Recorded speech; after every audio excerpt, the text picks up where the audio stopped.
बंदी छोड़ सतगुरु रामपाल जी परमेश्वर जी की जय हो। परम पिता परमात्मा सारी सृष्टि के रचनहार कुल मालिक असंख्य ब्रह्मांडों के स्वामी जगत गुरु तीनों लोकों में प्रवेश करके सबका धारण पोषण करने वाले राजाधिराज आत्माधार नाथों के नाथ देवों के देव महादेव सर्वेश्वर महेश्वर मृत्युंजय अजरो अमर आदि अनादि सनातनी प्रभु जगत पिता जगदीश्वर श्री श्री 1008 की उपाधि के वास्तविक अधिकारी अकाल मूरत शब्द स्वरूपी राम वासुदेव सर्वगतम ब्रह्म परम पूज्य प्रथम पूज्य परम संत परम पुरुष परम धनी परम दयालु सत्य कबीर हक्का कबीर अल्लाहु कबीर अल्लाहु अकबर बाखबर अल्लाह ताला जगत के तारणहार जगत के मुक्तिदाता जगत के जगन्नाथ हारे के सहारे हिंदुओं के राम मुसलमानों के अल्लाह सिखों के वाहिगुरु ईसाइयों के मसीह दया के सागर दयानिधि करुणा के सागर करुणानिधि स्वयंभू परिभू संकट मोचन कष्ट हरण मंगल करण दुख भंजन अविगत कबीर निर्विकार निर्विषम परमात्मा अलय अलेख सतगुरु आदि अनादि सतगुरु असली मर्यादा पुरुषोत्तम असली राम असली कृष्ण असली घनश्याम असली मुरारी राजाओं के राजा महाराजाओं के महाराजा शहंशाहों के शहंशाह सम्राटों के सम्राट भगवानों के भगवान अल्लाहों के अल्लाह प्रभुओं के प्रभु मसीहाओं के मसीह सच्चे वाहिगुरु बाबाओं के बाबा पीरों के पीर सेठों के सेठ जगत सेठ सावड़सा सेठ सर्वगुण संपन्न अनंत कोटि कलाओं के स्वामी अनंत कोटि ब्रह्मांडों के नायक योगियों में महायोगी ध्यानियों में महाध्यानी सिद्धों में परम सिद्ध ज्ञानियों में तत्वज्ञानी ब्रह्म ज्ञानी महाज्ञानी परम ज्ञानी सर्वश्रेष्ठ ज्ञानी विज्ञानी युवा कबीर समर्थ कबीर असमवात अमित ओजा सच्चे रहनुमा करीम अल्लाह सुभान अल्लाह दुनिया के अंतिम पैगंबर 8 सितंबर 1951 से गांव धनाना जिला सोनीपत हरियाणा भारतवर्ष की पावन भूमि पे प्रकट रियल कल की भगवान श्री नारायण साकार हरि श्री बाबा साहेब नूर अनंत परमात्मा सच्चे दरवेश सच्चे बाखबर संत श्रोमणी सतगुरु रामपाल जी परमेश्वर जी के चरण कमल में साध संगति से जुड़े हुए देश विदेश से आप और हम सभी सत्सेवक भाई बहनों का अनंत कोटि दंडवत प्रणाम। सत्साई भाई और बहनों, बहुत बड़ी दया बहुत बड़ी मेहर पूज्य गुरुदेव भगवान की परमेश्वर रामपाल जी की, जिनके शुभ आशीर्वाद से विशेष आशीर्वाद से आप और हम सभी भाई बहनों को विशेषकर हिंदू समाज से जुड़े श्रद्धालुओं को अपने पवित्र हिंदू धर्म के सदग्रंथों के विषय में गीता वेद 18 पुराण उपनिषद मनुस्मृतियाँ और साथ में अध्यात्म को लेकर विशेष तौर पर जानकारी प्राप्त हो रही है, क्योंकि सतगुरु रामपाल जी ने अपने कर कमल से पवित्र पुस्तक हिंदू साहिबान नहीं समझे गीता वेद पुराण इस पुस्तक को लिखकर इसके अंदर अध्यात्म के विषय में वो खजाना डाल दिया है जो खजाना आज से पहले हमारे किसी भी धर्मगुरु ने अपने कर कमल से लिखित पुस्तकों में मुख कमल से किए हुए सत्संगों में कभी किसी को बताया ही नहीं, क्योंकि उन्हें स्वयं अध्यात्म के विषय में कंप्लीट जानकारी नहीं थी। और ये कंप्लीट जानकारी ना होने के चलते सदियों से भगत समाज भक्ति और भगवान से कोसों दूर रहा है, भगवान से मिलने वाले सुखों से वंचित रहा है। मानव जन्म जो पूर्ण मोक्ष प्राप्ति के लिए मिलता है, इस विशेष प्रयोजन से दूर रहा है। हमारे पूर्वज शास्त्र अनुकूल सत साधना ना करने के चलते हमारे धर्म गुरुओं के द्वारा भ्रमित साधना करने के चलते भूत योनि में चले गए, प्रेत योनि में चले गए, पितृ योनि में चले गए, नरक में चले गए, लख 84 योनियों में चले गए। और आज हमारे वही धर्मगुरु और 2 कदम आगे बढ़ाते हुए हमारे से उन पूर्वजों के श्राद्ध निकलवाए जाते हैं, जिस श्राद्ध कर्म को पाखंड पूजा में गिना जाता है। क्योंकि गीता अध्याय 9 श्लोक नंबर 25 श्राद्ध निकालने को पाखंड पूजा कहती है। श्राद्ध निकालने वाले भूत बनते हैं। तो भाइयों और बहनों, अध्यात्म की जानकारी के अभाव में हमारे भ्रमित धर्म गुरु भी मरने के उपरांत अपने अनमोल मनुष्य जीवन को बर्बाद कर गए और लाखों करोड़ों की संख्या में परमात्मा चाहने वाली आत्माओं को भी भक्ति मार्ग की गलत दिशा देकर उनके मनुष्य जीवन को भी बर्बादी की ओर धकेल गए।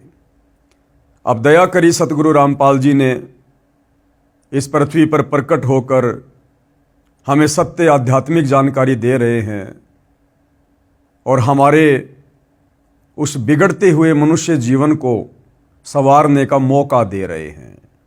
तो भाइयों और बहनों, सतगुरु रामपाल जी के कर कमल से लिखित पवित्र पुस्तक हिंदू साहिबान नहीं समझे गीता वेद पुराण, इसके ऊपर लगभग 14 वीडियो बन चुके हैं। इसी क्रम में आज हमारा ये 15वें नंबर का वीडियो है और प्रत्येक वीडियो में विशेषकर हिंदू समाज से जुड़े श्रद्धालुओं को बहुत ही गहन जानकारी प्राप्त हो रही है और काफ़ी कुछ समझने के बाद हिंदू समाज से जुड़े भाई बहन अपनी हर प्रकार की शंकाएं सतगुरु रामपाल जी के समक्ष व्यक्त कर रहे हैं और सतगुरु रामपाल जी उनकी प्रत्येक आध्यात्मिक शंका का सबूतों के साथ में जवाब दे रहे हैं। तो पिछले वीडियो में आप जी ने बहुत अच्छे से काफ़ी कुछ अध्यात्म के विषय में जान लिया है कि ब्रह्मा विष्णु महेश ये 3 देवता हैं और तीनों एक एक गुण युक्त हैं। रजगुण ब्रह्मा है, सतगुण विष्णु जी है, तमोगुण शंकर जी हैं।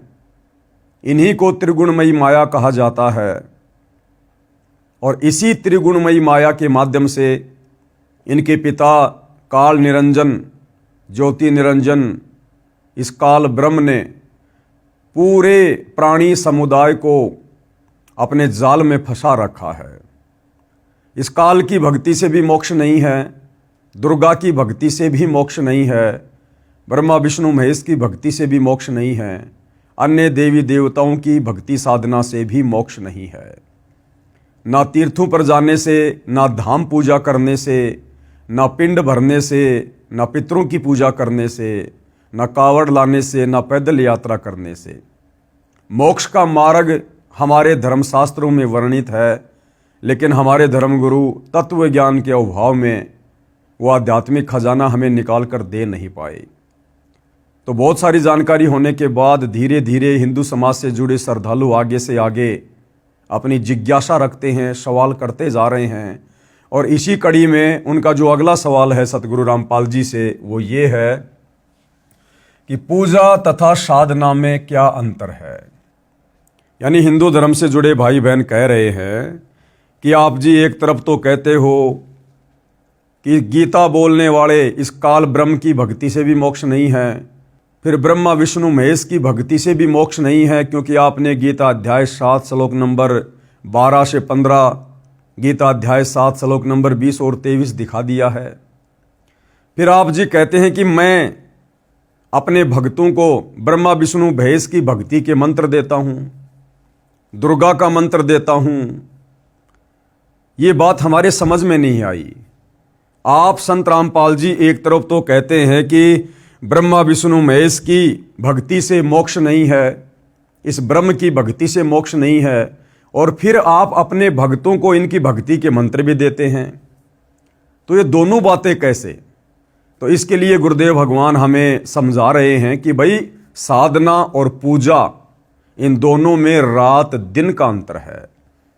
हम केवल शरीर के कमल में विराजमान इन प्रधान देवताओं की, इन शक्तियों की साधना करते हैं, हम इनकी पूजा नहीं करते। पूजा तो केवल एक परमपिता परमेश्वर की, परम अक्षर ब्रह्म की, सच्चिदानंद घन ब्रह्म की, कबीर देव की करते हैं। बाकी उनकी प्राप्ति के लिए यहाँ की जितनी भी प्रधान शक्तियाँ हैं उनका ऋण हमारे ऊपर चढ़ चुका है। उनका ऋण उतारने के लिए हम उनके मंत्रों का जाप अपने भक्तों को बताते हैं। तो वो जो मंत्र हैं वो इन देवी देवताओं की साधना है, साधना, ना कि पूजा। अब पूजा और साधना दोनों अलग अलग कैसे हैं, इसको सतगुरु रामपाल जी बहुत सारे उदाहरण देकर समझा रहे हैं। पूजा तथा साधना में अंतर। प्रश्न नंबर 41, हिंदू भाई ने सवाल किया, ये भी कहते हो कि पूर्ण मोक्ष की प्राप्ति के लिए ब्रह्मा, विष्णु, शिव, गणेश तथा देवी और क्षर पुरुष व अक्षर ब्रह्म की साधना करनी पड़ती है। दूसरी ओर ये भी कह रहे हो कि ब्रह्मा, विष्णु, शिव अन्य देवता हैं, क्षर ब्रह्म यानी ये काल, इसकी भी पूजा भक्ति योग्य नहीं है, केवल परम अक्षर ब्रह्म यानी कबीर देव की ही पूजा या भक्ति करनी चाहिए। तो ये दोनों बातें कैसे? तो सतगुरु रामपाल जी पूजा और साधना में अंतर स्पष्ट करते हुए जवाब दे रहे हैं। उत्तर, पहले तो यह स्पष्ट करता हूं कि पूजा तथा साधना में क्या अंतर है। प्राप्य वस्तु की चाह पूजा कही जाती है, यानी जिस वस्तु की हमें चाहत है वह पूजा कही जाती है, तथा उसको प्राप्त करने के प्रयत्न को साधना कहते हैं। जिस प्रकार गुरुदेव ने बताया कि हमें प्यास लगी है और हमें किस चीज की आवश्यकता है, जल की, तो हमने किसको प्राप्त करना है, जल को। अब जल को प्राप्त करने के लिए हमने क्या करना पड़ेगा, हमने हैंडपंप लगाना पड़ेगा। हैंडपंप लगाना पड़ेगा और हैंडपंप लगाने के बाद फिर हमने उस हैंडपंप को चलाना पड़ेगा, बोकी मारनी पड़ेगी। उसके बाद हमें वो इच्छित वस्तु जल प्राप्त होगी।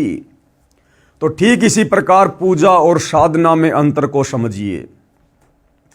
जिस वस्तु को हमने प्राप्त करना है उसकी हमने पूजा करनी है, लेकिन उसको प्राप्त करने के लिए हमने जिन जिन वस्तुओं की आवश्यकता पड़ेगी, जैसे हैंडपंप की, बोकी लगाने की, तो वो साधना है।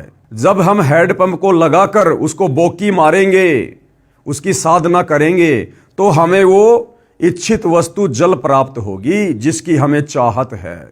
तो हैंडपंप और बोकी साधन है, साधन, और इच्छित वस्तु क्या है, जल।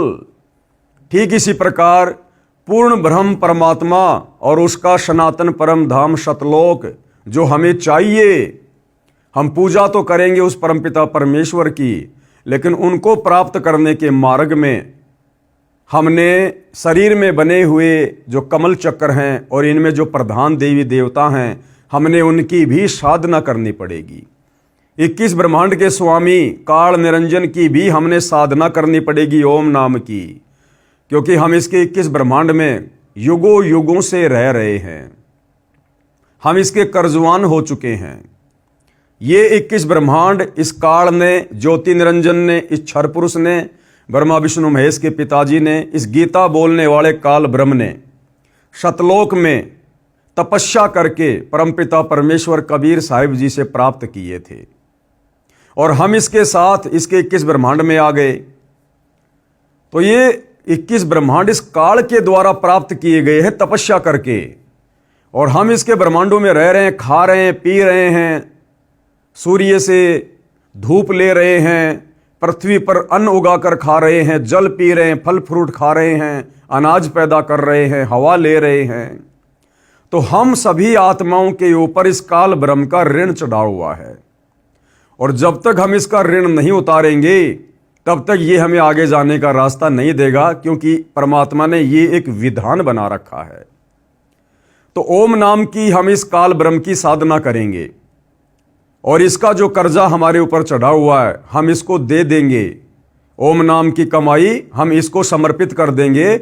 उसके बाद ये काल अपने विधान अनुसार, जो इसने गीता अध्याय 18 श्लोक नंबर 66 में कहा है कि सर्वधर्मान परित्यज्य माम एकम शरणम व्रज अहम तवा सर्व पापे भी मोक्षयामि मा शुचि, कि अर्जुन जब तुझे वो तत्वदर्शी संत मिल जाए और तुझे सनातन परम धाम की भक्ति मिल जाए, उसके बाद तू मेरे ओम नाम की कमाई और मेरे स्तर के जितने भी धर्म यज्ञ हैं उनकी कमाई तू मुझे समर्पित कर देना। सर्व धर्मान परित्यज्य माम, मुझे दे देना।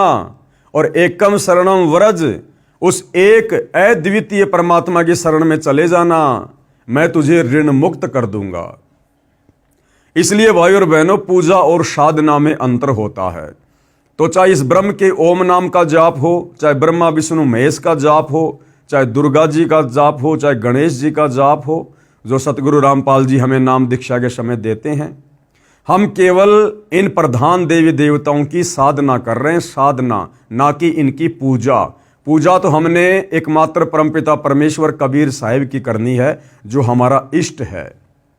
तो गुरुदेव भगवान ने कितने अच्छे से समझाया है, जो प्राप्य वस्तु की चाह पूजा कही जाती है, यानी जिस चीज को हमने प्राप्त करना है उसकी चाहत पूजा कही जाती है। तो हमने प्राप्त करना है कबीर साहिब शतलोक, तथा उसको प्राप्त करने के प्रयत्न को साधना कहते हैं। उदाहरण, जैसे हमें जल प्राप्त करना है, ये हमारा प्राप्य है, हमने जल की चाह है। जल की प्राप्ति के लिए हैंडपंप लगाना पड़ेगा।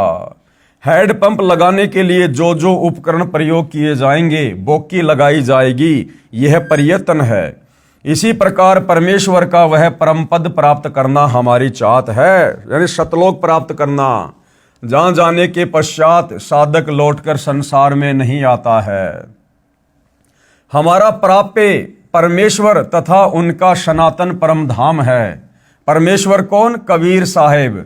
और उनका सनातन परम धाम क्या? सतलोक, जहां जाने के बाद साधक लौटकर संसार में वापस नहीं आता।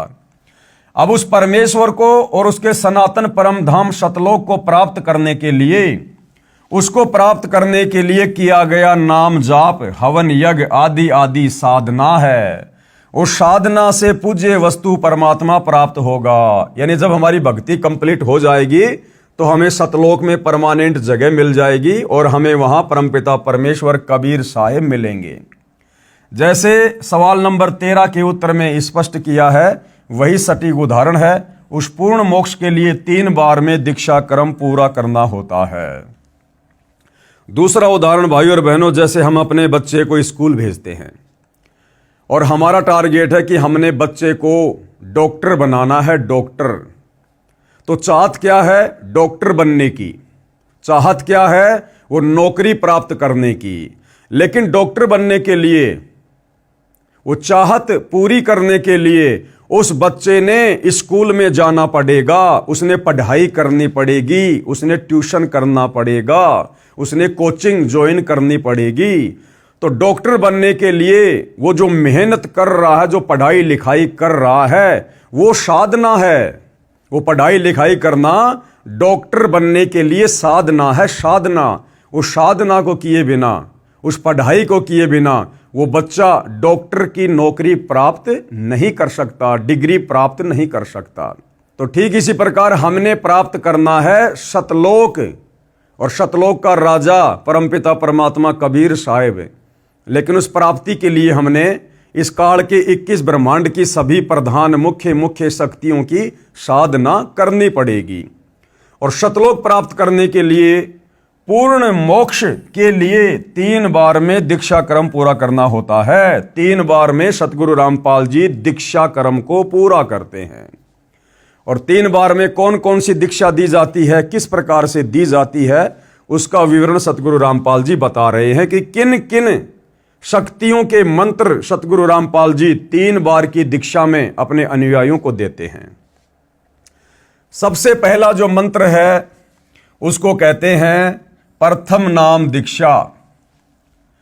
ब्रह्मा, विष्णु, शिव, गणेश और देवी के मंत्रों की साधना दी जाती है। यानी सतगुरु रामपाल जी अपने प्रत्येक भगत को, जब वो सतगुरु रामपाल जी के तत्व ज्ञान युक्त सत्संगों को सुनकर उनसे नाम उपदेश लेने की इच्छा करता है, तो सबसे पहले प्रथम नाम दीक्षा के अंतर्गत उस भगत को, उस साधक को, यहाँ की जो प्रधान शक्तियां हैं जो हमारे शरीर में बने इन कमल चक्रों में विराजमान है, श्री ब्रह्मा जी, श्री विष्णु जी, श्री शिव जी, श्री गणेश जी तथा देवी दुर्गा जी, इनके मंत्रों की साधना दी जाती है, हम सब इनके मंत्रों का जाप करते हैं।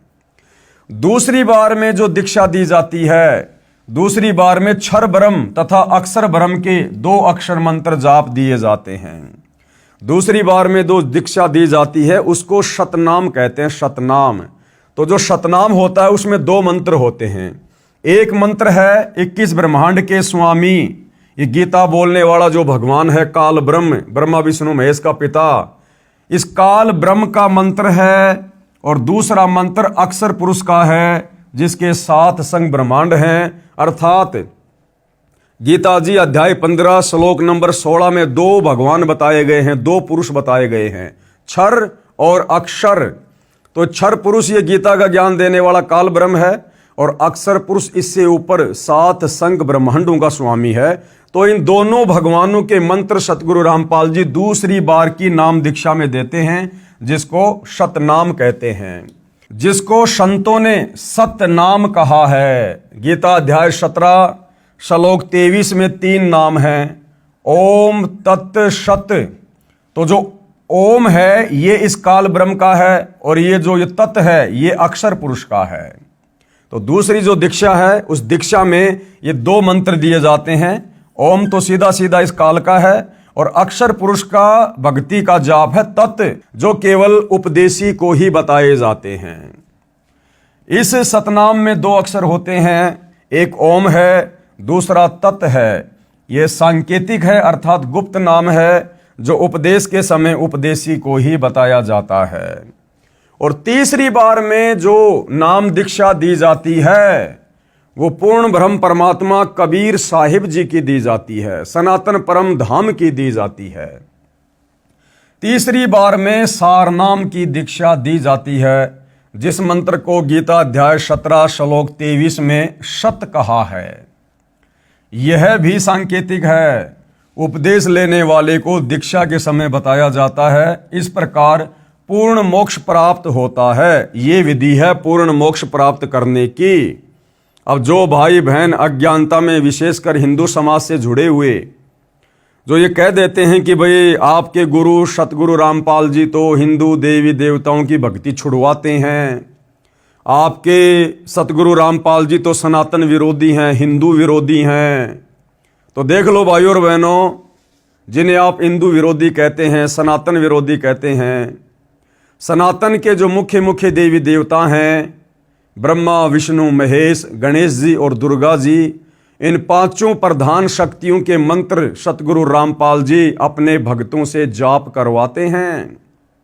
संत रामपाल जी देवी देवताओं की भक्ति छुड़वाते नहीं बल्कि इनकी शास्त्र अनुकूल विधिवत साधना करवाते हैं, जिसके करने से ये देवी देवता भगत को शीघ्र लाभ देते हैं और उसकी मुक्ति का मार्ग जो बंद पड़ा हुआ है उस रास्ते को खोल देते हैं। अर्थात आत्मा अंत समय में शरीर छूटने के बाद हमारे शरीर में जो कमल बने हुए हैं जिनमें देवी देवताओं का वास है, उन कमलों के अंदर से आत्मा को गुजरना पड़ता है त्रिकुटी तक जाने के लिए। तो ये जो मंत्र सतगुरु रामपाल जी देते हैं प्रथम नाम दीक्षा के तहत, इन मंत्रों के जाप करने से वो कमल खुल जाते हैं, वो रास्ता साधक का साफ हो जाता है। दूसरा, धरती पर इन कमलों को खोलने का और कोई तरीका, कोई ऑप्शन, कोई भक्ति नहीं है। अब आगे क्या समझा रहे हैं सतगुरु रामपाल जी? श्री ब्रह्मा विष्णु तथा शिव जी ईश यानी परमात्मा नहीं हैं। अब हम इन ब्रह्मा विष्णु महेश की या काल की पूजा क्यों नहीं करते? हम इनकी साधना क्यों करते हैं? पूजा क्यों नहीं करते? क्यों? क्योंकि ये परमात्मा नहीं है, ये परमेश्वर नहीं है। और पूजा केवल एक परमात्मा की करनी चाहिए जो गीता जी हमें कह रही है। तो ये तीनों देवता रजगुण ब्रह्मा, सतगुण विष्णु तथा तमगुण शिव जी ये परमात्मा नहीं है। और इसका कहां प्रमाण है वो भी आप जी को दिखाएंगे। लेखक यानी सतगुरु रामपाल जी क्या कह रहे हैं? हिंदू धर्म गुरु साहिबान श्री विष्णु जी यानी श्री कृष्ण जी को जगदीश, जगत प्लस ईश यानी सारे संसार का स्वामी यानी सारे संसार का प्रभु भगवान बताते हैं और पुराणों को सत्य मानते हैं। पेश है सबूत श्री शिव महापुराण से, जो कि गीता प्रेस गोरखपुर से प्रकाशित है। कि श्री विष्णु जी, श्री ब्रह्मा जी तथा श्री शिव जी ईश नहीं है, अर्थात ये भगवान नहीं है, ये परमात्मा नहीं है, ये जगदीश नहीं है। इनका जन्म मृत्यु होता है और इनका पिता काल ब्रह्म है। पेश है शिव महापुराण, गीता प्रेस गोरखपुर से प्रकाशित के विद्वेश्वर खंड के अध्याय 5 व 10 की फोटोकॉपी। संक्षिप्त शिव पुराण, ये गीता प्रेस गोरखपुर से प्रकाशित है। पहले भी आपको समझाया गया था कि एक समय ब्रह्मा जी और विष्णु जी का आपस में युद्ध हो गया था, क्योंकि ब्रह्मा जी विष्णु जी को कहने लगे कि मैं तेरा बाप हूं, मैं तेरा भगवान हूं, मैं तेरा स्वामी हूं, तू मेरे से उत्पन्न हुआ है। दूसरी तरफ विष्णु जी कहने लगे कि ब्रह्मा मैं तेरा बाप हूं, मैं तेरा स्वामी हूं। इस बात को लेकर हमारे दोनों भगवानों में आपस में बच्चों की तरह झगड़ा हो गया, युद्ध हो गया।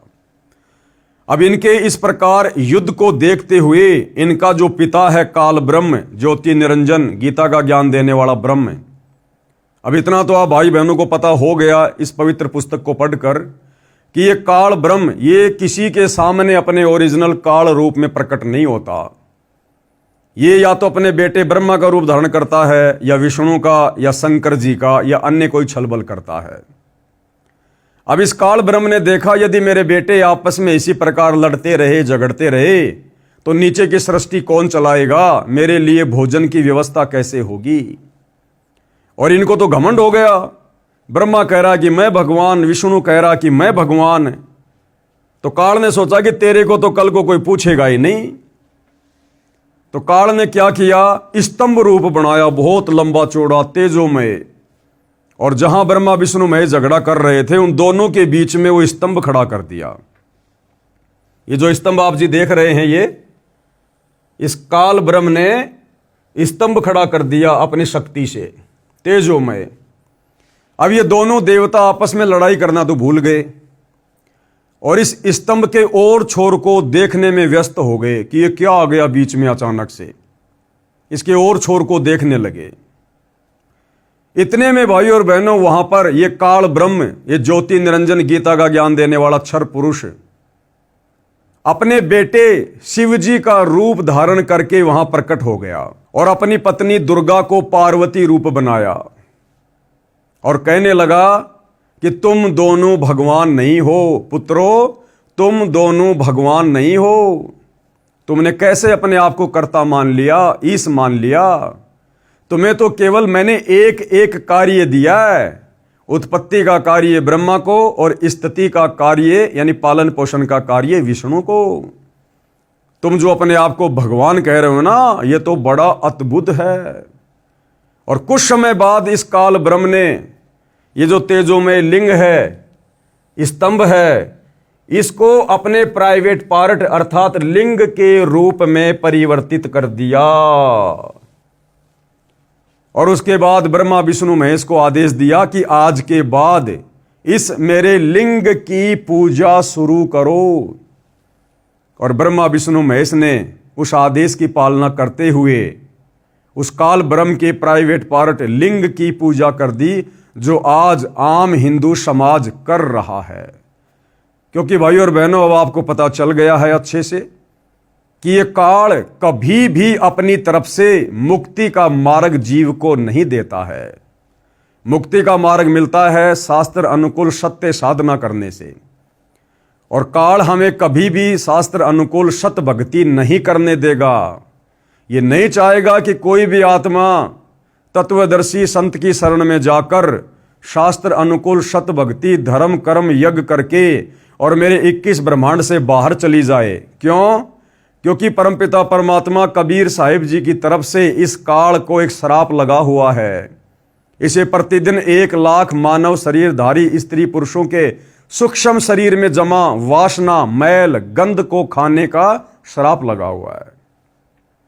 ये रोटी सब्जी नहीं खाता, हलवा नहीं खाता। ये हमारे सूक्ष्म शरीर में जो वासना जमा होती है, यानी पूरे जीवन में इस मनुष्य शरीर में, स्त्री या पुरुष के शरीर में हम जो भी अच्छे बुरे कार्य करते हैं, शराब पीते हैं, नशा करते हैं, बीड़ी जर्दा गुटखा पान मसाला मांस खाना चोरी जारी करना, व्यभिचार करना, गंदी नजर रखना, खट्टा मीठा भोजन खाना, उसका कुछ अंश हमारे सूक्ष्म शरीर में जमा हो जाता है।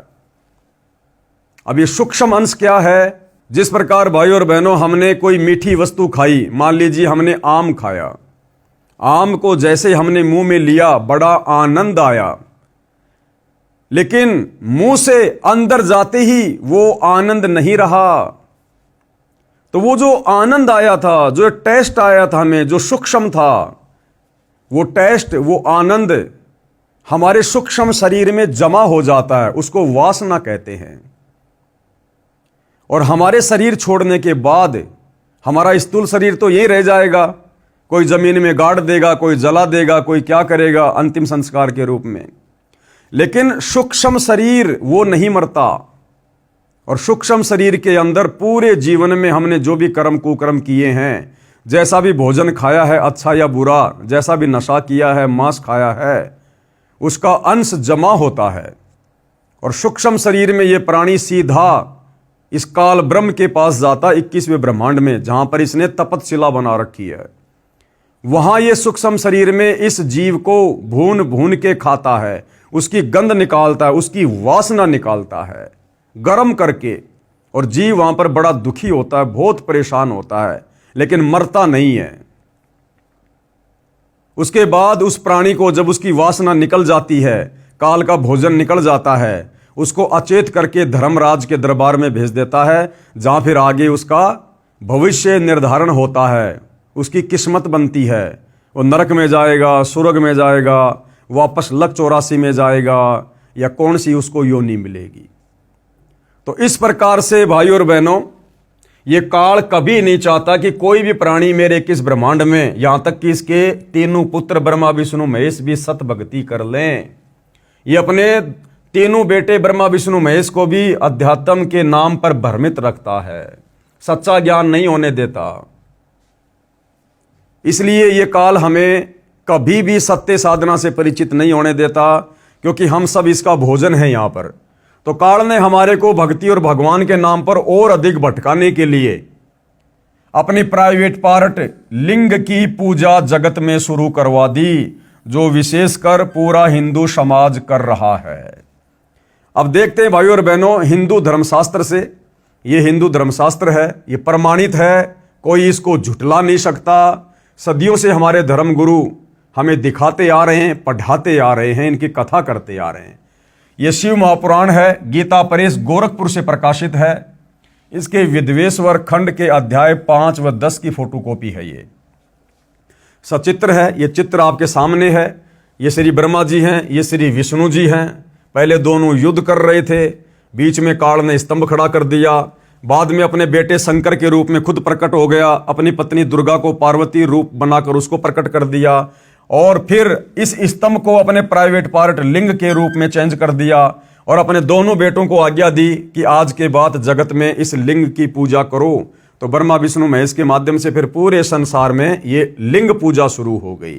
ये आधी अधूरी छोटी घटिया ओछी साधना शुरू हो गई, क्योंकि काल नहीं चाहता कि कोई भी सत्य साधना करके यहां से बाहर निकल जाए। तो ये देखिएगा संक्षिप्त शिव पुराण।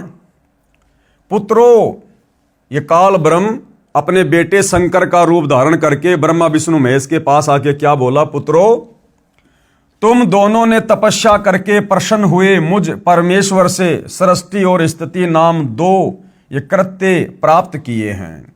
कि भाई ब्रह्मा और विष्णु क्या कह रहा है ये इन दोनों को? पुत्रों यानी बेटो, अर्थात बोलने वाला कौन हुआ? ब्रह्मा विष्णु महेश का पिता ये काल, कि आप दोनों ने मेरी तपस्या करके, मेरी भक्ति करके, और आपने 2 कार्य प्राप्त किए हैं। सृष्टि यानी सृष्टि की उत्पत्ति ब्रह्मा, और स्थिति यानी पालन पोषण करने का कार्य विष्णु। ये दोनों तुम्हें बहुत प्रिय हैं। इसी प्रकार मेरी विभूति स्वरूप रुद्र और महेश्वर में 2 अन्य उत्तम कृत्य संहार और तिरोभाव मुझसे प्राप्त किए हैं। अब देखना भाइयों और बहनों, ध्यान देना कि बोलने वाला कौन है। ये बोलने वाला काल है, ब्रह्मा विष्णु महेश का पिता। देखो, सबसे पहले इसने ब्रह्मा और विष्णु को कहा क्या? पुत्रों, तुम दोनों ने तपस्या करके, तुम दोनों ने यानी ब्रह्मा और विष्णु दो हो गए, तुम दोनों ने तपस्या करके मुझ प्रसन्न हुए परमेश्वर से सृष्टि और स्थिति नामक दो ये कृत्य यानी कार्य प्राप्त किए हैं। ये दोनों तुम्हें बहुत प्रिय हैं। इसी प्रकार मेरी विभूति स्वरूप रुद्र, रुद्र कौन? शंकर जी, ये 3 हो गए, और महेश्वर ये 4 हो गए। तो ये 5वां कौन है जो बोल रहा है? ये काल है, इनका पिता है, ये ब्रह्मा विष्णु महेश का पिता काल। परंतु अनुग्रह नामक जो कृत्य है दूसरा कोई नहीं पा सकता। रुद्र और महेश्वर अपने कर्म को भूले नहीं हैं, इसलिए मैंने उनके लिए अपनी समानता प्रदान की है।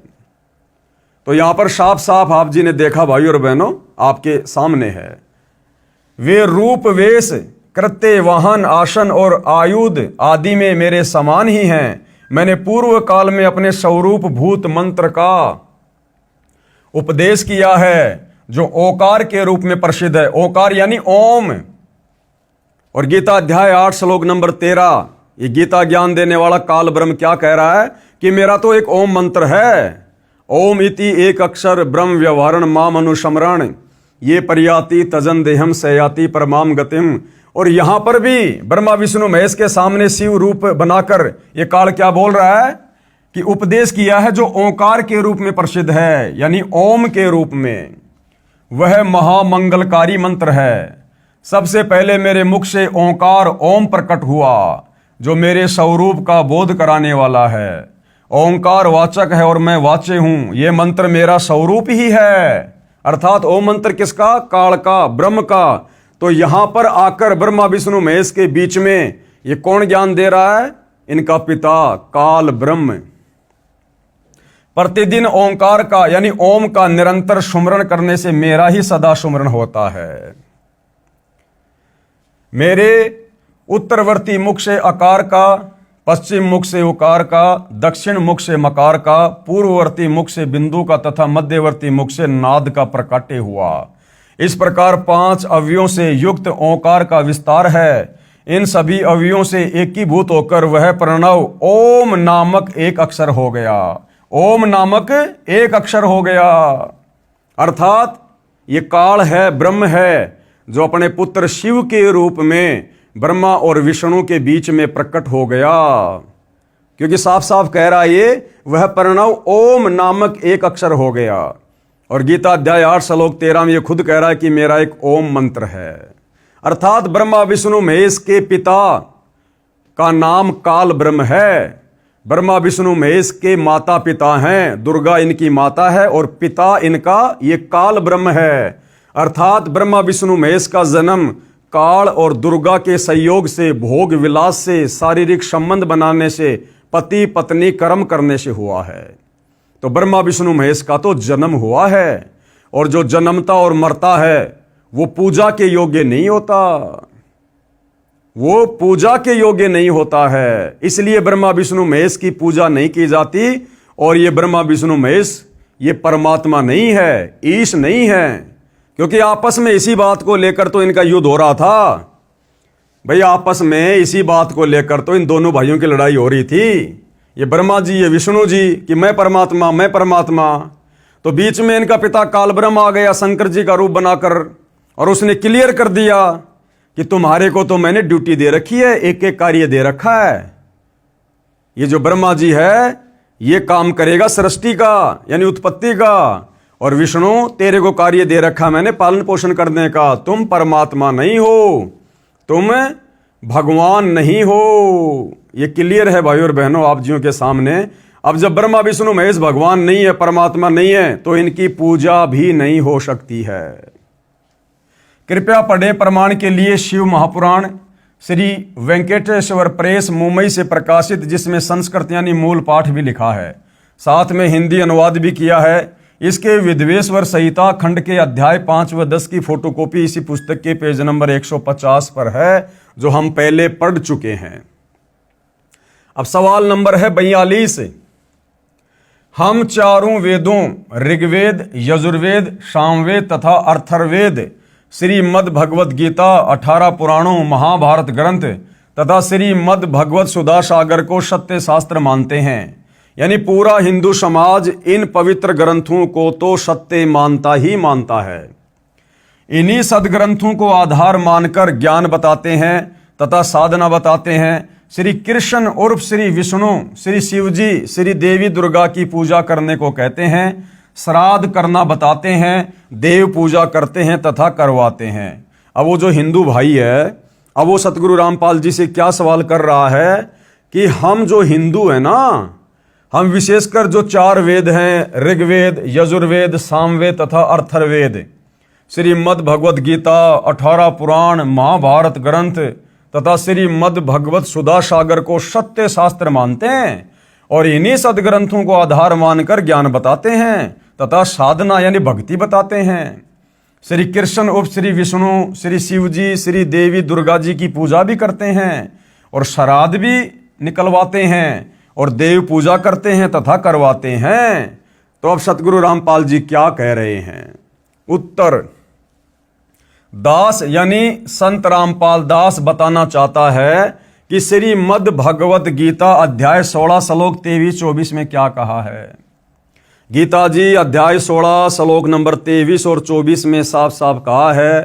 श्लोक 23 में कहा कि शास्त्र विधि को त्याग कर, शास्त्र क्या है? ये सारे शास्त्र हैं जो अभी नाम बताए गए हैं, चारों वेद, गीता जी, 18 पुराण, श्रीमद् भागवत गीता जी, सुधा सागर, ये सारे शास्त्र हैं। तो गुरुदेव भगवान कह रहे हैं कि गीता क्या कह रही है, गीता बोलने वाला काल ब्रह्म क्या कह रहा है अध्याय 16 श्लोक 23 में कि अर्जुन, शास्त्र विधि को त्याग कर, यानी इन तमाम प्रकार के सदग्रंथों में जिस भक्ति करने का आदेश है उस भक्ति को त्याग कर जो मनमानी भक्ति करते हैं, मनमाना आचरण करते हैं, मनमाने मंत्रों का जाप करते हैं, कहते हैं उनको ना कोई सिद्धि प्राप्त होती है, ना कोई रिद्धि प्राप्त होती है और ना ही मरने के बाद उनकी गति अर्थात मोक्ष होता है। अध्याय 16 श्लोक 23, जो पुरुष यानी साधक भगत शास्त्र विधि को त्याग कर अपनी इच्छा से मनमाना आचरण करता है, यानी जो शास्त्रों में वर्णित साधना नहीं है वह साधना शास्त्र विधि त्याग कर स्वेच्छा से आचरण करना कहा है, वह न तो सिद्धि को प्राप्त होता है, यानी ना तो उसका कोई कार्य सिद्ध होगा, न वो परम गति को प्राप्त होता है, यानी मरने के बाद उसका मोक्ष नहीं होगा, गधा कुत्ता सुअर बनेगा, नरक में जाएगा, न सुख को ही और ना किसी प्रकार का भक्ति से उसे कोई लाभ होगा। अब सबूत के लिए पढ़िए गीता अध्याय 16 श्लोक 23 की फोटोकॉपी इसी पुस्तक के पेज नंबर 86 पर, जो कि आपको कई बार पहले दिखा दी है। अब अध्याय 16 श्लोक 24 क्या कह रहा है? अब गीता जी का अध्याय 16 श्लोक 24 क्या कह रहा है कि हे अर्जुन, इससे तेरे लिए कर्तव्य यानी जो भक्ति साधना करनी चाहिए और अकर्तव्य यानी जो भक्ति साधना नहीं करनी चाहिए उसके लिए शास्त्र ही प्रमाण है। यानी अर्जुन, कौन सी भक्ति साधना करनी चाहिए, कौन सी नहीं करनी चाहिए, किस देव की पूजा करनी चाहिए, कौन से धर्म कर्म और यज्ञ करने चाहिए, इसके लिए शास्त्र ही प्रमाण है। यानी चारों वेद, गीता जी और 5वां वेद सूक्ष्म वेद, केवल यही प्रमाण है। किसी के कहने से, किसी के बहकाने से आप जी ने मनमुखी रूप से साधना नहीं करनी है, मंत्रों का जाप नहीं करना, हवन यज्ञ धार्मिक अनुष्ठान नहीं करने, अन्यथा ना रिद्धि को प्राप्त होगे, ना सिद्धि मिलेगी और ना ही परम गति होगी। ऐसा जानकर तू शास्त्र विधि से नियत कर्म कर, यानी शास्त्रों में जो भक्ति कर्म करने के लिए आदेश है वही कर, यानी शास्त्रों में जो नहीं लिखा है वह न कर, जो शास्त्रों में वर्णित है यानी लिखा है वही साधना कर। पढ़िए प्रमाण के लिए गीता अध्याय 16 श्लोक 24 की फोटोकॉपी इसी पुस्तक के पेज नंबर 87 पर, जो कि पहले हम पढ़ चुके हैं। अब आगे क्या कहा जा रहा है भाई और बहनों, ध्यान पूर्वक सुनिएगा, क्योंकि विशेषकर हिंदू समाज भाई और बहनों भ्रमित धर्म गुरुओं के कारण सदियों से भ्रमित है। सत्य साधना कभी हमारे को सुंघाई भी नहीं गई, कभी दिखाई भी नहीं गई हमारे को, क्योंकि हमारे नादान धर्मगुरुओं को स्वयं ज्ञान नहीं था और हमारे अंदर सदियों से अज्ञान ठोक दिया गया है। शास्त्र विरुद्ध साधना करवा करवा कर हमें अज्ञानी बना दिया गया है। अब सतगुरु रामपाल जी यानी वह तत्वदर्शी संत प्रमाण दिखा दिखा के, सबूत दिखा दिखा के अपने ही पवित्र धर्मशास्त्रों से हमें जगा रहे हैं, बता रहे हैं। तो भाई और बहनों, हमने थोड़ा ध्यानपूर्वक देखना पड़ेगा, सुनना पड़ेगा, बार बार हमने रिपीटिशन भी करना पड़ेगा, तब जाकर हमारे हृदय में समाएगी। क्योंकि झूठ को, अज्ञान को हमने सदियों से, हजारों लाखों बार सुना, तो वो झूठ हमारे लिए सत्य हो गया। अब जो ये सत्य बताया जा रहा है, इसको भी जब हम बार बार पढ़ेंगे, रिवीजन करेंगे, तो सत्य है, अपनी जगह ऑटोमेटिक बना लेगा। पवित्र गीता वेदों व पुराणों में भी पितर व भूत पूजा मोक्षदायक नहीं बताई है। यानी जो शास्त्र हैं हमारे, चारों वेद, गीता जी, 18 पुराण, वैसे तो भाइयों और बहनों ये जो चारों वेद है, गीता जी हैं, 18 पुराण हैं, ये हिंदू धर्म के नाम लिख दिए गए हैं। अन्यथा ये जो शास्त्र हैं ये स्पेशल हिंदुओं के लिए नहीं हैं, ये पूरे विश्व के लिए हैं, पूरे विश्व के मानवों के लिए हैं। क्योंकि जिस समय ब्रह्मा जी को वेद मिले थे समुद्र मंथन के दौरान, और ब्रह्मा जी ने जब अपने पुत्र मनु को वेद दिए, वो सतयुग का समय था। और सतयुग में भाई और बहनों कोई धर्म नहीं था, कोई जाति नहीं थी। हम इंसान इस कलयुग की तरह आपस में धर्म और जातियों में बटे हुए नहीं थे। हम सभी सनातनी थे। हम सब वेदों के अनुसार भक्ति साधना किया करते थे। उसके बाद जब द्वापर युग के अंत में, यानी कलयुग शुरू होने से लगभग 100 वर्ष पहले, जब महाभारत के मैदान में युद्ध के दौरान श्री कृष्ण जी में प्रेत की तरह प्रवेश करके इस काल ब्रह्म ने ये गीता जी का ज्ञान बोला, तो उस समय भी भाई और बहनों धरती पर अलग से कोई धर्म नहीं था, कोई जातियां नहीं थी, हम सब इंसान थे, मानव थे। तो ये जो ज्ञान है चारों वेदों का और गीता जी का, ये पूरे विश्व के मानव समाज के लिए है। लेकिन हिंदुओं के नाम पर विशेष तौर पर ये ग्रंथ लिख दिए गए, इसलिए बार बार कहना पड़ रहा है कि हिंदू भाई बहन विशेष तौर पर ध्यान दें कि पवित्र गीता वेदों व पुराणों में भी पितर व भूत पूजा मोक्षदायक नहीं बताई है। अब बताओ, यदि हम वेदों की बात भी नहीं मानेंगे, गीता जी की बात भी नहीं मानेंगे, पुराणों की बात भी नहीं मानेंगे, तो भला फिर हमारी मुक्ति होगी कैसे? फिर कैसे हम भक्ति कर पाएंगे? तो ये जितने भी शास्त्र हैं ये भक्ति के आधार हैं। अगर इनके अनुसार हम भक्ति साधना करेंगे तो हम अध्यात्म में सफलता की ओर आगे बढ़ेंगे। इसका प्रमाण दे रहे हैं गुरुदेव। हिंदू श्रद्धालु श्राद्ध करते तथा करवाते हैं, जबकि गीता अध्याय 9 श्लोक 25 में कहा है कि जो पितरों की पूजा करते हैं वे पितरों को प्राप्त होंगे, यानी वो पितरलोक में चले जाएंगे, यानी पितर योनि प्राप्त करके पितरलोक में चले जाएंगे, मोक्ष नहीं होगा। जो भूत पूजते हैं वे भूतों को प्राप्त होंगे, यानी भूत बनेंगे। श्राद्ध करना पितर पूजा तथा भूत पूजा है।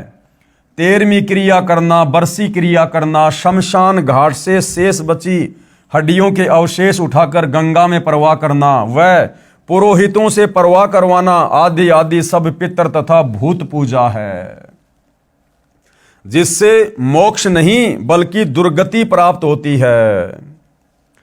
जिसके जिम्मेदार श्री कृष्ण जी के वकील जी हैं। श्री कृष्ण जी के वकील जी कौन? जो धर्म गुरु श्री कृष्ण जी को ही परमात्मा मानकर खुद भी शास्त्रों के विरुद्ध भक्ति कर रहे हैं और समाज से भी भक्ति करवा रहे हैं। तो इसके जिम्मेदार कौन है? हमारे धर्म गुरु, जो श्री कृष्ण उर्फ श्री विष्णु जी को ही परमात्मा बताते हैं। और ये भी कहते हैं कि श्राद्ध कर्म तो भगवान रामचंद्र जी ने वनवास के दौरान अपने पिता श्री दशरथ जी का भी किया था कि भैया श्राद्ध तो निकालना चाहिए, क्योंकि वनवास के दौरान श्री रामचंद्र जी ने भी अपने पिता दशरथ के श्राद्ध निकाले थे। सीता जी ने अपने हाथों से भोजन बनाया था। जब ब्राह्मण श्राद्ध का भोजन खा रहे थे, उसी पंक्ति में सीता जी ने अपने ससुर दशरथ जी को भोजन खाते आंखों देखा। सीता ने घूंघट निकाला और श्री रामचंद्र को बताया, दशरथ जी स्वर्ग से श्राद्ध खाने आए थे, इसलिए श्राद्ध कर्म करना चाहिए। ये हमारे धर्मगुरु कहते हैं। अब विचार करो भाई और बहनों, एक तरफ तो कहते हैं कि रामचंद्र जी के पिता दशरथ जी मरने के बाद में स्वर्ग चले गए थे और फिर स्वर्ग से श्राद्ध खाने के लिए धरती पर आए थे। अब विचार करो भाई और बहनों, फिर वो काहे का स्वर्ग है जिसमें भोजन भी खाने को नहीं मिलता? उस स्वर्गवासी को भोजन करने के लिए भी नीचे धरती पर आना पड़ा। तो भाई और बहनों, इससे क्या सिद्ध होता है कि श्री रामचंद्र जी के पिता दशरथ जी ने शास्त्र अनुकूल साधना नहीं की। उनके धर्म गुरुओं ने उनको शास्त्रों के अनुसार साधना नहीं करवाई, जिसके चलते दशरथ जी को स्वर्ग भी प्राप्त नहीं हुआ। वो पितर योनि में चले गए, पितर योनि में भूत, वो भूत बने और उसके बाद श्राद्ध का भोजन खाने के लिए वो नीचे धरती पर आए जब रामचंद्र जी ने दशरथ जी के श्राद्ध निकाले थे वनवास के समय। अगर वो स्वर्ग में होते तो क्या स्वर्ग में भोजन नहीं मिलता? फिर काहे का स्वर्ग है वो जिसको भोजन खाने के लिए भी धरती पर आना पड़ रहा है? तो भाई और बहनों, ये उल्टी साधना सतयुग से चली हुई है, सतयुग से। जब आप जी पहले की वीडियो देखेंगे, इस पुस्तक को पढ़ेंगे तो आपको पता चलेगा कि सतयुग की शुरुआत में 1,00,000 वर्ष तक सत्य साधना हुआ करती थी शास्त्रों के अनुसार। उसके बाद से यानी ऋषभ देव जी के बाद से ये सत्य साधना धीरे धीरे लुप्त होती चली गई। ऋषि मुनि साधु संत महात्मा अपने अपने भक्ति अनुभव समाज में ज्यादा फैलाने लगे, मनमुखी साधना अधिक करवाने लगे। वेदों को पढ़ते अवश्य थे, लेकिन वेदों को समझना कोई बच्चों का काम नहीं है। तत्वदर्शी संत की शरण बिना वेदों के सार को नहीं समझा जा सकता। तो इतने लंबे समय से भाइयों और बहनों, हमारे पूर्वज जो शरीर छोड़ते थे वो शास्त्र विरुद्ध साधना करने के चलते कोई तो भूत योनि में जाता था, कोई प्रेत योनि में जाता था, कोई पितर योनि में जाता था। अर्थात ये योनियां भी 84 लाख योनियों के अंतर्गत आती हैं, प्रेत योनि, पितर योनि और भूत योनि।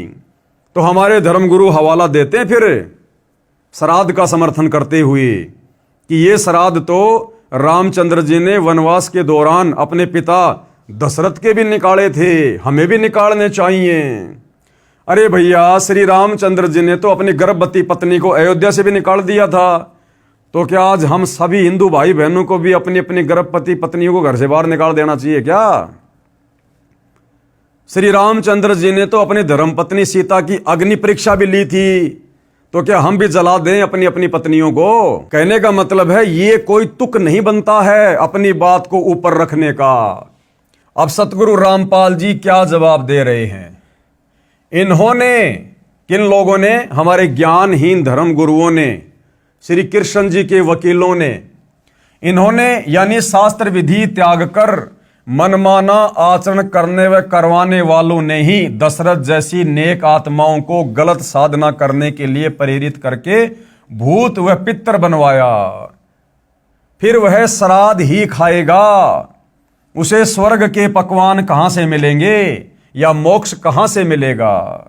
गीता में चारों वेदों वाला ज्ञान संक्षिप्त में कहा है। गीता अध्याय 9 श्लोक 25 में श्राद्ध और पिंड दान आदि कर्मकांड को गलत कहा है। अरे हमारी गीता जी हिंदुओं का सर्वश्रेष्ठ शास्त्र, जिसको हम सिरोधार्य मानते हैं, नित्य जिसका पाठ करते हैं, ये गीता जी खुद मना कर रही है कि भैया श्राद्ध मत निकालो। श्राद्ध निकालोगे तो भूत बनोगे, भूत अपने पूर्वजों के पास जाओगे। जो तुम्हारे दादा परदादा जिनके तुम श्राद्ध निकाल रहे हो ना, वो भूत बने हुए हैं, तुम भी वहीं जाओगे अगर उनकी पूजा करोगे तो। और ये पिंड दान करना, ये सब भूत पूजा में आता है। मरने के बाद अस्थियां गंगा जी में ले जाकर डालना, उसकी 13 माही करना, 6 माही करना, उसकी समाधि बना के पूजना, उसकी बरसी मनाना, ये सब भूत पूजा में आता है। अगर हम ये कर्मकांड करेंगे जिनका वेदों में, गीता में कहीं कोई उल्लेख नहीं है, तो हम भी मरने के बाद उसी दुर्गति को प्राप्त होंगे। गीता में चारों वेदों वाला ज्ञान संक्षिप्त में कहा है। गीता अध्याय 9 श्लोक 25 में श्राद्ध व पिंड आदि कर्मकांड को गलत कहा है। मार्कंडे पुराण में भी प्रमाण है कि वेदों में पितृ पूजा, भूत पूजा यानी श्राद्ध करना अविद्या यानी मूर्खों का कार्य बताया है। अब बताओ, एक तरफ तो हम अपने आप को हिंदू कहते हैं और हिंदुओं का सर्वश्रेष्ठ ग्रंथ गीता जी, हम गीता जी की भी बात नहीं मान रहे, हम गीता जी के अनुसार भी साधना नहीं कर रहे, तो काहे के तो हम हिंदू हैं भाई, और काहे के फिर हम धार्मिक व्यक्ति हैं। तो गुरुदेव कह रहे हैं कि ये श्राद्ध निकालना, पिंड दान करना, ये तो वेदों में भी आदेश नहीं है और मार्कंडे पुराण में भी इस प्रकार की साधना, श्राद्ध निकालना, पिंड भरना, इसको अविद्या यानी मूर्खों की साधना बताया है। पेश है प्रमाण के लिए गीता अध्याय 9 श्लोक 25 की फोटोकॉपी। अब गीता जी क्या कह रही है? यान्ति देवव्रता देवान पितरन यान्ति पितृव्रता भूतानि यान्ति भूतेजा यान्ति मद्या जिनय अपि माम। क्या कहा जा रहा है? देवताओं को पूजने वाले देवताओं को प्राप्त होंगे, यानी देवताओं की पूजा करने वाले देवताओं के लोक में जाएंगे, उनके नौकर बनेंगे और मरने के बाद फिर गधे कुत्ते सूअर बनेंगे, क्योंकि देव पूजा करने वालों का मोक्ष नहीं है। क्योंकि गीता अध्याय 7 श्लोक नंबर 12 से 15 और गीता अध्याय नंबर 7 श्लोक नंबर 20 और 23 ब्रह्मा विष्णु महेश की पूजा और अन्य देवताओं की पूजा करने वालों को अल्प बुद्धि वाला, मंद बुद्धि कह रहा है। तो देवताओं की पूजा करने वाले कहां जाएंगे? देवताओं के लोक में, अर्थात मोक्ष नहीं हुआ। और पितरों को पूजने वाले पितरों को प्राप्त होंगे, जो भूत बने हुए हैं हमारे पूर्वज, जिनकी हम श्राद्ध निकालते हैं, समाधि पूजते हैं, वो पितर हैं। अब इन पितरों को पूजने वाला कहां जाएगा? उन पितरों के पास जाएगा जो पहले से महादुखी हैं। और भूतों को पूजने वाले भूतों को प्राप्त होंगे। भूत पूजा क्या है? श्राद्ध निकालना, ये भूत पूजा है। क्योंकि हमारे पूर्वज शास्त्र अनुकूल भक्ति साधना के अभाव में भूत बन गए, और हम यदि उनके श्राद्ध निकालेंगे तो वो भूत पूजा कहलाती है।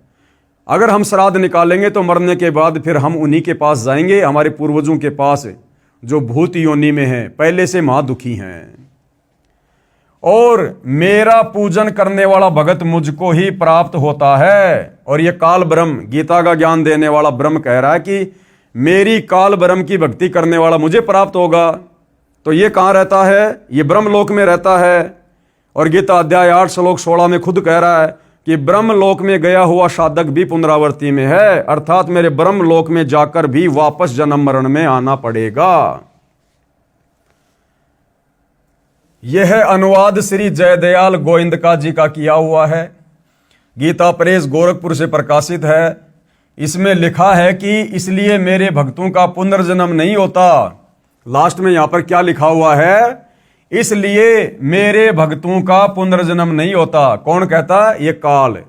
लेकिन ये काल ऐसा नहीं कह रहा कि मेरे भक्तों का पुनर्जन्म नहीं होता।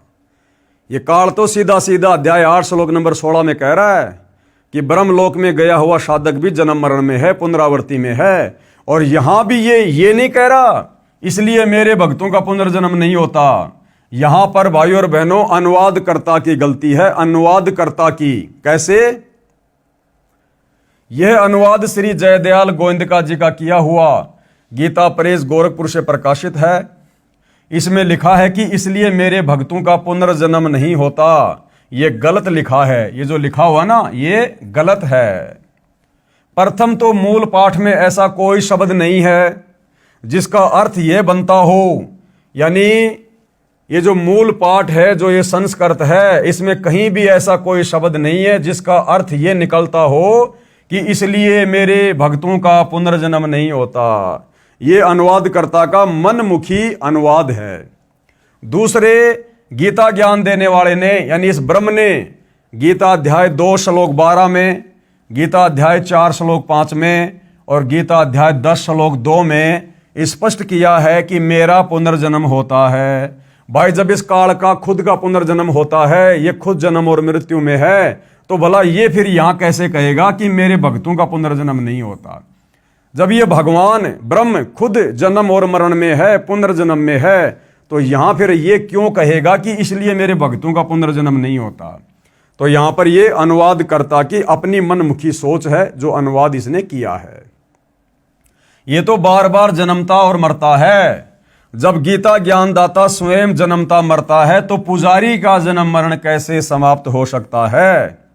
श्री कृष्ण के वकील साहिबानों, यानी कृष्ण जी को पूर्ण परमात्मा मानने वाले धर्मगुरुओं, हिंदू धर्मगुरुओं ने जनता को झूठा ज्ञान बताकर भ्रमित कर रखा है, अनमोल मानव जन्म बर्बाद करवा रहे हैं। इसके बाद भाई और बहनों 7वां अध्याय है, पवित्र पुस्तक हिंदू साहिबान नहीं समझे गीता वेद पुराण। श्राद्ध पिंडदान गीता अनुसार कैसा है? यानी श्राद्ध निकालना, पिंडदान करना, ये सब कुछ करने का आदेश गीता जी में है या नहीं है? तो इसके विषय में बताया जा रहा है। आप यानी श्री कृष्ण जी के वकील, यानी श्री कृष्ण जी को पूर्ण परमात्मा मानने वाले धर्मगुरु श्राद्ध व पिंडदान करते तथा करवाते हो। गीता अध्याय 9 श्लोक 25 में स्पष्ट किया है कि भूत पूजने वाले भूतों को प्राप्त होंगे। श्राद्ध करना, पिंडदान करना ये भूत पूजा है, ये व्यर्थ साधना है। पुराणों में कुछ वेद ज्ञान है, यानी पुराणों में कुछ वेद ज्ञान है, जिस आधार से पुराणों में भी ये लिखा हुआ है कि ये पिंडदान करना, श्राद्ध निकालना ये भूतों की पूजा है जो भगत ने नहीं करनी चाहिए। अब ये श्राद्ध और पिंडदान के विषय में भाई और बहनों एक रुचि ऋषि की कथा है जो कि श्री मार्कंडेय पुराण में लिखी हुई है। इस कथा को जब हम पढ़ेंगे तो बिल्कुल स्पष्ट हो जाएगा, क्लियर हो जाएगा कि हमारे चारों पवित्र वेदों में ये श्राद्ध निकालना, पिंडदान भरना, भूत पूजा करना, इसको मूर्खों की भक्ति कहा है, अविद्या कहा है इसको। श्राद्ध पिंडदान के प्रति रुचि ऋषि का वेदांत। मार्कंडेय पुराण में रोचे ऋषि के जन्म की कथा आती है। एक रुचि ऋषि था, वह ब्रह्मचर्य का पालन करते हुए, यानी उसने शादी नहीं करवाई, ब्रह्मचर्य का पालन करते हुए वेदों अनुसार साधना करता था, विवाह नहीं करवाया था। रुचि ऋषि के पिता, दादा, परदादा तथा तीसरे दादा सब पितर यानी भूत योनि में भूखे प्यासे भटक रहे थे। उस रुचि ऋषि के बाप, उसका दादा, उसका परदादा, उसका तीसरा दादा, वो भी ब्राह्मण थे, धर्मगुरु थे, वो भी कर्मकांड करवाया करते थे, वो भी वेदों को पढ़ा करते थे। लेकिन वेदों को पढ़ने के बावजूद तत्व ज्ञान के अभाव में वे खुद वेदों के विरुद्ध साधना किया करते थे, जिस कारण से शरीर छोड़ने के बाद रुचि ऋषि के पूर्वज भूत योनि में चले गए, उनकी मुक्ति नहीं हुई। एक दिन उन चारों ने रुचि ऋषि को दर्शन दिए तथा कहा कि बेटा, आपने विवाह क्यों नहीं किया? विवाह करके हमारे श्राद्ध करना। रुचि ऋषि ने कहा कि हे पितामहो, अब रुचि ऋषि ने अपने पूर्वजों को क्या कहा कि हे मेरे पूर्वजों, मेरे पितामहो, वेद में इस श्राद्ध आदि कार्य को अविद्या कहा है, यानी मूर्खों का कार्य कहा है श्राद्ध निकालना। फिर आप मुझे इस कार्य को करने को क्यों कह रहे हो?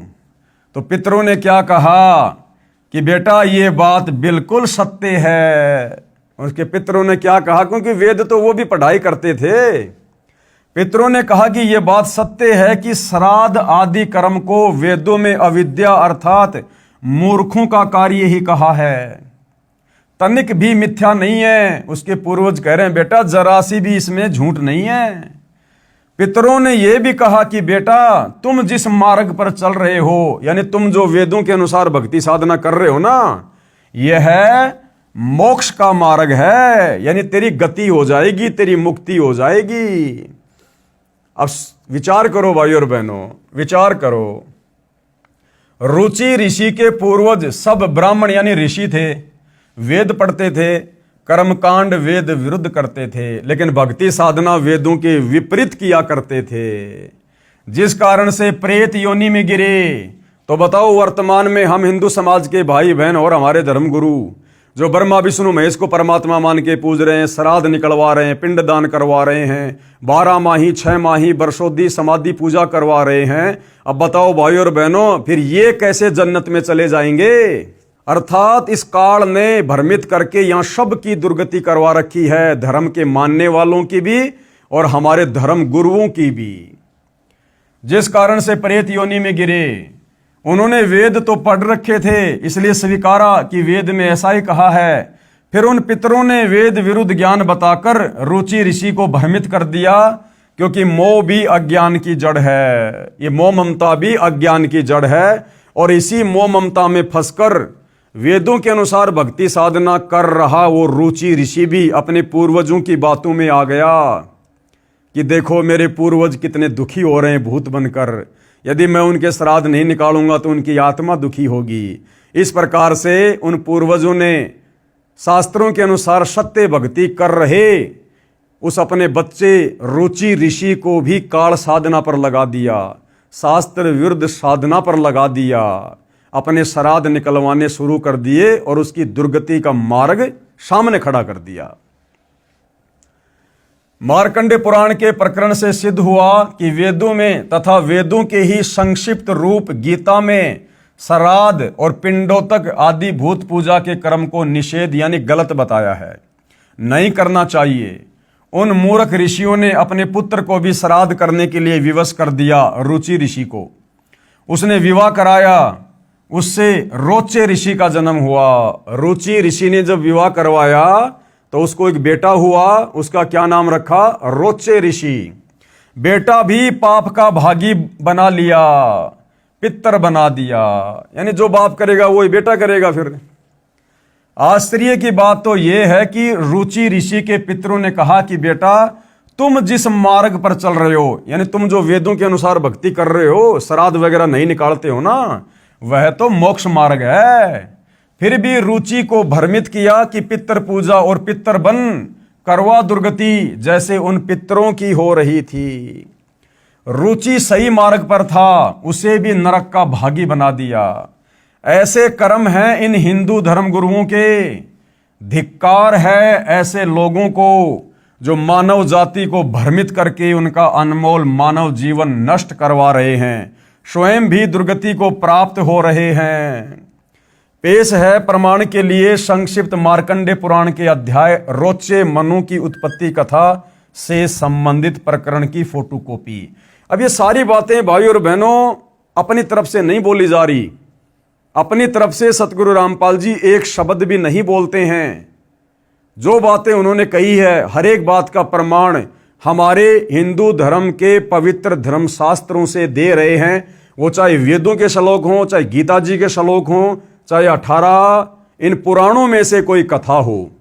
तो ये जो बात अभी उन्होंने कही है रुचि ऋषि के विषय में, ये संक्षिप्त मार्कंडे पुराण में लिखी हुई है, जो 18 पुराणों में से एक है। रोचे मनु की उत्पत्ति कथा। अब देखिएगा, मार्कंडे जी कहते हैं ब्रह्मन पूर्व काल की बात है, प्रजापति रुचि ममता और अहंकार से रहित इस पृथ्वी पर विचरते थे। उन्हें किसी से भय नहीं था, वे बहुत कम सोते थे। उन्होंने न तो अग्नि की स्थापना की थी और न ही अपने लिए घर ही बना रखा था। वे एक बार भोजन करते और बिना आश्रम के ही रहते थे। उन्हें सब प्रकार की आसक्ति से रहित एवं मुनिवर्ती से रहते देख उनके पितरों ने उनसे कहा, उस रुचि ऋषि को वेदों के अनुसार सत साधना करते हुए देखकर उसके उन भूत बने हुए उन पूर्वजों ने, उन पितरों ने क्या कहा? पितर बोले, बेटा विवाह स्वर्ग और अपवर्ग का हेतु होने के कारण एक पुण्य कर्म कार्य है, उसे तुमने क्यों नहीं किया? गृहस्थ पुरुष यानी शादीशुदा व्यक्ति समस्त देवताओं, पितरों, ऋषियों और अतिथियों की पूजा करके पुण्यमय लोकों को प्राप्त करता है। अरे नादानो, फिर तुमने क्यों नहीं प्राप्त किए वो पुण्यमय लोक? तुम भी तो वही साधना किया करते थे देवी देवताओं की, फिर तुम्हें वो पुण्यमय लोक प्राप्त क्यों नहीं हुए? तुम क्यों भूत बने हुए फिर रहे हो? वह स्वाहा के उच्चारण से देवताओं को, सवधा के शब्दों से पितरों को तथा अन्नदान आदि से भूत आदि प्राणियों एवं अतिथियों को उनका भाग समर्पित करता है। बेटा, हम ऐसा मानते हैं कि गृहस्थ आश्रम को स्वीकार न करने पर तुम्हें इस जीवन में कलेश पर कलेश उठाना पड़ेगा तथा मृत्यु के बाद और दूसरे जन्म में भी कलेश ही भोगने पड़ेंगे। यानी उल्टा ज्ञान दे रहे हैं वो पितर कि बेटा, अगर तू शादी नहीं करवाएगा तो इस जन्म में भी कलेश पे कलेश होंगे और अगले जन्मों में भी तेरे जीवन में दुख ही दुख ही होंगे, कलेश ही कलेश होंगे। रुचि ने क्या कहा कि हे पितृगण, परिग्रह मात्र ही अत्यंत दुख एवं पाप का कारण होता है। रुचि ऋषि ने क्या कहा कि हे मेरे पितरों, मेरे पूर्वजों, परिग्रह मात्र यानी शादीशुदा जीवन ही सबसे ज्यादा दुख और ये कलेश का कारण होता है तथा उससे मनुष्य की अधोगति होती है। यही सोचकर मैंने पहले स्त्री संग्रह नहीं किया, यानी शादी नहीं की। मन और इंद्रियों को नियंत्रण में रखकर जो यह आत्म संयम किया जाता है वह भी परिग्रह करने पर मोक्ष का साधन नहीं होता। ममता रूप कीचड़ में सना हुआ होने पर भी यह आत्मा को परिग्रह शून्य चित्त रूपी जल से प्रतिदिन धोया जाता है। वह श्रेष्ठ प्रयत्न है। जितेंद्रिय विद्वानों को चाहिए कि वे अनेक जन्मों द्वारा संचित कर्म रूपी पड़ में सने हुए आत्मा का सदा सना रूपी जल से प्रक्षालन करें। पितर बोले, बेटा, जितेंद्रिय होकर आत्मा का प्रक्षालन करना उचित ही है, किंतु तुम जिस पर चल रहे हो वह मोक्ष का मार्ग है। उस रुचि ऋषि के पितर क्या कह रहे हैं कि बेटा, जिस मार्ग पर तुम चल रहे हो ना वह मोक्ष मार्ग है। ये है वो रुचि ऋषि और ये है उसके वो पूर्वज जो शास्त्रों के विरुद्ध साधना करके भूत बने हुए हैं। तो ये क्या कह रहे हैं सारे के सारे रुचि ऋषि को कि बेटा, जिस मार्ग पर तुम चल रहे हो ना, जो वेदों के अनुसार साधना कर रहे हो, ये तो मोक्ष मार्ग है, वह मोक्ष मार्ग है। किंतु फलेच्छा रहित दान और शुभाशुभ के उपभोग से भी पूर्वकृत अशुभ कर्म दूर होता है। इसी प्रकार दया भाव से प्रेरित होकर जो कर्म किया जाता है वह बंधन कारक नहीं होता। फल कामना से सहित कर्म भी बंधन में नहीं डालता। पूर्व जन्म में किया हुआ मानवों का शुभाशुभ कर्म सुख दुखमय भोगों के रूप में प्रतिदिन भोगने पर ही क्षीण होता है। इस प्रकार विद्वान पुरुष आत्मा का प्रक्षालन करते हैं और उनकी बंधनों से रक्षा करते हैं। ऐसा करने से वह अविवेक के कारण पाप रूपी कीचड़ में नहीं फंसता। रुचि ने पूछा, पितामहो, वेद में कर्म मार्ग को अविद्या कहा है, फिर क्यों आप लोग मुझे उस मार्ग में लगाते हैं? अब रुचि ऋषि क्या कह रहा है कि हे पितामहो, वेद में जो एक कर्म कांड है इसको अविद्या कहा है, मूर्खों की भक्ति साधना कहा है, फिर आप क्यों मुझे उस मार्ग में लगा रहे हो? क्योंकि भाइयों और बहनों, ये भूत बने हुए हैं, ये भूखे मर रहे हैं, भूखे कष्ट में है ये। अब ये किसी भी प्रकार से बहला के फुसला के इस आत्मा से अपने श्राद्ध निकलवाएंगे ताकि इनका भाग इनको मिल सके और थोड़े बहुत ये संतुष्ट हो सकें। भाड़ में जाए, इसकी मुक्ति, इसका मोक्ष, इनको भूत योनि से राहत चाहिए। इसलिए किसी भी प्रकार से इन्होंने रुचि ऋषि को उल्टा सीधा कहकर मोह ममता के जाल में फांसकर भ्रमित कर दिया। क्या कहा जा रहा है? पितर बोले, ये सत्य है कि कर्म को अविद्या ही कहा गया है। यानी जो कर्म कांड हैं, जो भक्ति विरुद्ध जो कर्म है, उनको वेदों में अविद्या यानी मूर्खों की पूजा कहा है। इसमें तनिक भी मिथ्या नहीं है। फिर भी इतना तो निश्चित है कि उस विद्या की प्राप्ति कर्म ही कारण है। विहित कर्म का पालन न करके जो अधम मनुष्य संयम करते हैं वह संयम अंत में मोक्ष की प्राप्ति नहीं कराता, अपितु अधोगति ले जाने वाला होता है। वत्स, तुम तो समझते हो कि मैं आत्मा का प्रक्षालन करता हूं, किंतु वास्तव में तुम शास्त्र विहित कर्मों के न करने के कारण पापों से द्वग्ध हो रहे हो। कर्म अविद्या होने पर भी विधि के पालन द्वारा शोधे हुए विष की भांति मनुष्यों का उपकार करने वाला ही होता है। इसके विपरीत वह विद्या भी विधि की अवहेलना से निश्चय ही हमारे बंधन का कारण बन जाती है। अरे तो तुम लोगों ने तो वो सारे कर्म किए थे ना, जो कर्म अब तुम अपने इस रुचि ऋषि को करने के लिए कह रहे हो, फिर तुम्हारे बंधन क्यों नहीं कटे? तुम क्यों भूत बन के घूम रहे हो फिर? तो भाइयों और बहनों, ये परेशान है, दुखी हैं, और किसी भी प्रकार से इन पांचों ने मिलकर सलाह बनाई है कि हमने इसको कर्म कांड पे लगाना है। अतः वत्स, हे बेटा, तुम विधि पूर्वक स्त्री संग्रह करो, यानी शादी करो। ऐसा ना हो कि इस लोक का ये विधान पूरा नहीं हुआ तो तुम भी फिर हमारी तरह ऐसे हो जाओगे, वैसे हो जाओगे, और उसको बेचारे को अंत में कर्म कांड पर लगा दिया। वेदों के अनुसार जो साधना रुचि ऋषि कर रहा था मोक्ष प्राप्ति के लिए, उस मार्ग से, काल प्रेरणा से उन पूर्वजों ने उसे हटा दिया। अब आगे भाइयों और बहनों, आन उपासना करना व्यर्थ है। भाइयों और बहनों, ये पवित्र पुस्तक हिंदू साहिबान नहीं समझे गीता वेद पुराण, इसके अंदर ज्ञान ही ज्ञान है, अज्ञान नाम की बिंदु भी आपको देखने को नहीं मिलेगी। और भाइयों और बहनों, ये ज्ञान धीरे धीरे धीरे धीरे ही हमारी आत्मा स्वीकार करेगी, क्योंकि जिस प्रकार आपके पास एक 64 GB का मेमोरी कार्ड है, और उस 64 GB के मेमोरी कार्ड में यदि आपने रागनी, फिल्मी गाने आदि आदि भर रखे हैं, तो भैया उसमें सत्संग भरने का प्रयास करोगे, नहीं भरे जाएंगे। सबसे पहले आपने उसमें से कुछ डाटा डिलीट करना पड़ेगा। जब उसमें वो रागनियां, वो फिल्मी गाने डिलीट करोगे, तब जाकर उसमें सत्संग भरे जा सकते हैं। तो भाइयों और बहनों, सदियों से हमारे धर्म गुरुओं ने हमारी जो ये मेमोरी है, इसके अंदर अज्ञान ठोक रखा है, पूरा का पूरा, जीबी की जीबी में। अब भाइयों और बहनों, जब तक हम उस अज्ञान को डिलीट नहीं करेंगे, और अज्ञान डिलीट कैसे होगा? जब हम ज्ञान को सुनेंगे, देखेंगे, समझेंगे, प्रमाण देखेंगे, तो धीरे धीरे ये ज्ञान फिर हमारे अंदर समाएगा, और वो पहले वाला अज्ञान जो हमारे शास्त्रहीन तो नहीं कह सकते, शास्त्र भक्तिहीन धर्म गुरुओं ने जो अज्ञान ठोक रखा था, वो धीरे धीरे निकलेगा। तो उसके लिए भाइयों और बहनों, हम धीरे धीरे इस पुस्तक में आगे बढ़ेंगे। आप भी जब भी आपको समय मिले, आप जी यूट्यूब पर संत रामपाल जी के सत्संग अवश्य सुनिए। आधा घंटा, 1 घंटा, 10 मिनट, 15 मिनट, एक बार शुरुआत कीजिए।